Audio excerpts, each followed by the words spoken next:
महाविकास अघाड़ी की एक बार फिर से बैठक हुई। दरअसल 6 घंटे तक ये चली बैठक। इस बैठक में कांग्रेस की तरफ से नाना पटोले, बाला साहेब थोराट और शिवसेना की तरफ से संजय राउत, अनिल देसाई, एनसीपी की तरफ से जयंत पाटिल, जितेंद्र अवाड़, अनिल देशमुख मौजूद रहे। नाना पटोले के अनुसार आज सिर्फ महाराष्ट्र के विदर्भ को लेकर चर्चा हुई, जिसमें सहमति बनती दिख रही है। पटोले ने कहा कि आने वाले दशहरा के बाद महाविकास अघाड़ी करीब 250 सीटों को लेकर उम्मीदवारों की घोषणा करेगी। सीट शेयरिंग को लेकर चर्चा अभी आगे जारी रहेगी। किसी ने कहा है कि कंसेंसस नहीं हो रहा है, तो ये गलत खबर है। कंसेंसस हो जाएगा। कहीं ना कहीं थोड़ी से ये आगे पीछे होता है, वो रिजॉल्व किया जाता है। जैसे लोकसभा में आपको लगता था नहीं होगा नहीं होगा नहीं होगा, एक दिन आपको खबर मिल गई हो गया और 31 सीट लेके भी आया हूँ। वैसे हमारा हो जाएगा और सत्ता में भी आ जाएगी, कोई फिक्र मत करो। हमारी चर्चा एकदम सकारात्मक है और महाविकास अघाड़ी उसी आधार पर आगे चल रही है।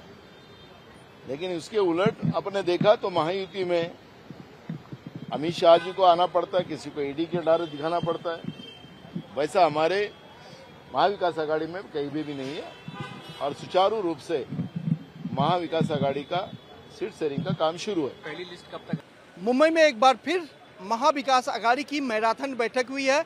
मुंबई के ट्राइडेंट होटल में करीब 6.5 घंटे की मैराथन बैठक में सीट शेयरिंग को लेकर अब तक कोई फार्मूला तय नहीं हुआ है। लेकिन एक जानकारी जरूर आई है कि कांग्रेस के प्रदेश अध्यक्ष नाना पटोले ने कहा है कि आने वाले दशहरे के बाद करीब 200 सीटों पर वह अपने उम्मीदवारों की घोषणा कर सकते हैं।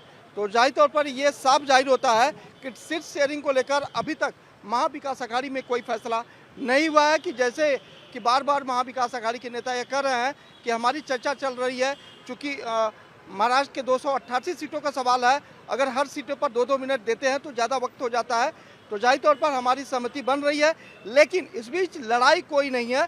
मतलब किसी भी सीट को लेकर कोई खींचातानी नहीं है। लेकिन ये साफ जाहिर होता है कि आज जिस तरह से महाराष्ट्र के विदर्भ की सीटों को लेकर चर्चा हुई है, उसमें शिवसेना, यूबीटी और कांग्रेस लगातार आपस में आमने सामने है।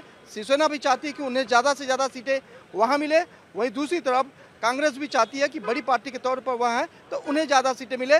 लेकिन एक बार फिर से महाविकास अघाड़ी की तरफ से कहा गया कि आने वाले समय में फिर सीट शेयरिंग को लेकर बैठक होगी। इस बैठक में जो शीर्ष नेतृत्व होगा वह तय करेगा कि कौन कितने सीटों पर कहां से चुनाव लड़ेगा। लेकिन जिस तरह से आज एक बार फिर से करीब 6.5 घंटे की मैराथन बैठक हुई है, इस बैठक में कोई निष्कर्ष तो नहीं निकला। लेकिन कांग्रेस ये कह रही है कि हमारी सहमति बराबर है और हम किसी भी सीट को लेकर कोई लड़ाई में नहीं है।